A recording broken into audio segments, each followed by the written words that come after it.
할렐루야. 새벽에도 모이신 사랑하는 공군중앙교회 성도 여러분 모두를 환영하고 축복합니다.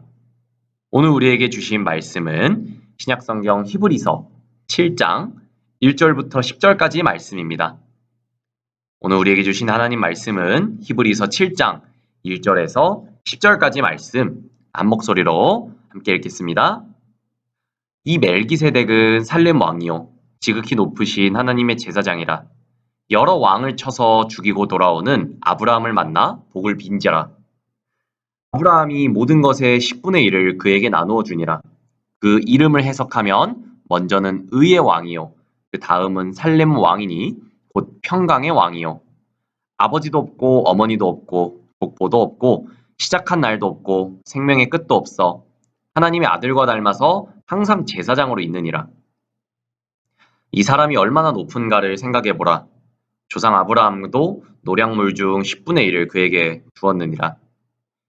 레위의 아들들 가운데 제사장의 직분을 받은 자들은 율법을 따라 아브라함의 허리에서 난 자라도 자기 형제인 백성에게서 10분의 1을 취하라는 명령을 받았으나 레위 족보에 들지 아니한 멜기세덱은 아브라함에게서 10분의 1을 취하고 약속을 받은 그를 위하여 복을 빌었나니 논란의 여지 없이 낮은 자가 높은 자에게서 축복을 받느니라. 또 여기는 죽을 자들이 10분의 1을 받으나 여기는 산다고 증거를 얻은 자가 받았느니라.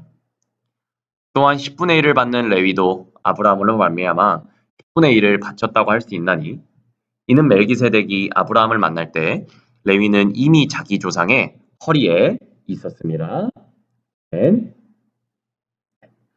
할렐루야. 말씀과 함께하는 복된 토요일입니다.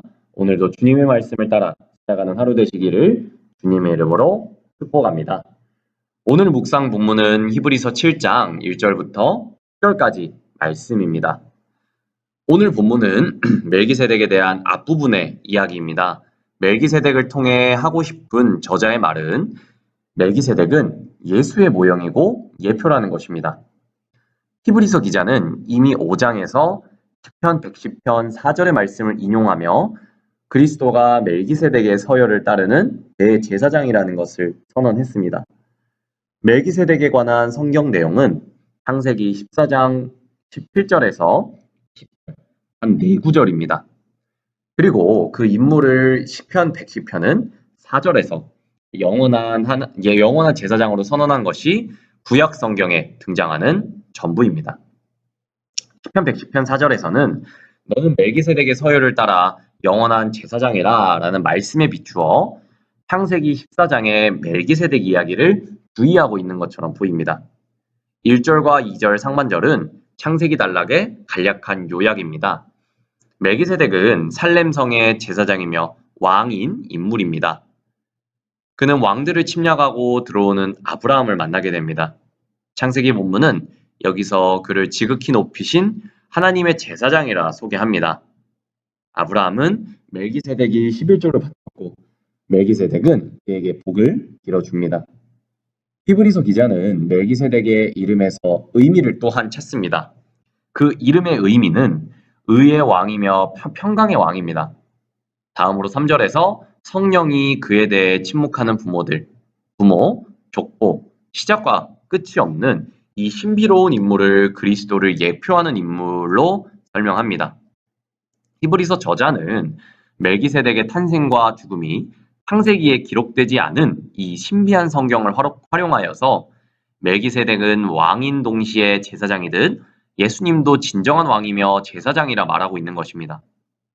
이어지는 4절에서 10절의 말씀은 아브라함이 멜기세덱에게 바친 11조와 그가 아브라함에게 빌어준 근거로 인간 제사장인 레위의 계열보다 멜기세덱의 우월함을 논증합니다. 레위 계통의 제사장들은 율법에 의해 11조를 거두었으나 멜기세덱은 레위 족보에 들지 않음에도 불구하고 이스라엘의 조상인 아브라함에게 11조를 받았습니다. 약속을 받은 자인 아브라함에게 섬김을 받은 것입니다. 아론의 조상이며 레위 지파의 조상인 아브라함에게 멜기세덱이 축복하였다면 멜기세덱의 우월함은 자연스러운 것입니다. 큰 자가 작은 자에게 복을 비는 것은 당연하기 때문입니다. 또한 레위 계통의 제사장들은 죽을 수밖에 없는 인간으로 백성에게 11조를 받았으나 멜기세덱은 여전히 살아있는 자로 11조를 받았습니다. 그렇다면 멜기세덱의 계통을 따르는 예수님은 아론의 제사장보다 더 위대하시며 우월하신 것입니다. 오늘 본문은 멜기세덱의 계열을 따르는 대제사장으로서 예수가 아론의 대제사장보다 우월하시다는 것을 구약의 본문을 근거로 논증하고 있는 것입니다. 히브리서 기자가 구약 본문을 붙잡고 씨름하는 모습이 상상이 됩니다. 그에게 멜기세덱을 통해 진리를 계시하시는 하나님은 오늘 우리에게 말씀하시는 하나님이십니다. 오늘도 주시는 말씀을 붙잡을 때 말을 걸어오시는 하나님을 만나시길 원합니다. 예수님은 멜기세덱의 반차를 쫓는 대제사장이십니다. 멜기세덱처럼 의의 왕이요 평강의 왕이시며 동시에 제사장이십니다.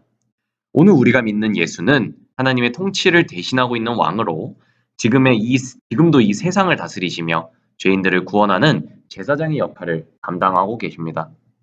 의와 평강으로 통치하고 계십니다. 우리가 구원받은 그분의 백성이라면 의와 평강의 백성이 되길 원합니다. 우리 삶에 의와 평강을 실천하는 오늘 하루가 되기를 원합니다. 우리의 대제사장 되시는 예수는 시작도 끝도 없으십니다. 시간의 제약을 받지 않으시기에 자기 백성에게 영원을 주실 수 있습니다. 시간이 지배하는 오늘 하루, 그 가운데서도 영원을 경험할 수 있는 것은 모든 시간의 주인 되신 분이 우리의 주인이시기 때문입니다. 그분은 시간뿐 아니라 모든 것의 주인 되십니다. 나의 시간, 재정, 관계에서도 주인 되십니다. 오늘도 영원한 대제사장 되신 예수에게 복종하고 경배하는 하루가 되기를 원합니다. 함께 기도하겠습니다. 우리의 대제사장 되시는 예수님 감사합니다. 오늘도 저희는 당신의 의와 평강의 통치로 살아갑니다. 하나님 나라의 백성인 우리 역시 의를 위해 평강을 위해 살아가는 오늘 하루 되게 하여 주시옵소서. 세상 어떤 것과도 비교할 수 없는 예수님을 온전히 따르는 오늘 하루 되게 하여 주시옵소서. 예수 그리스도의 이름으로 기도드립니다. 아멘.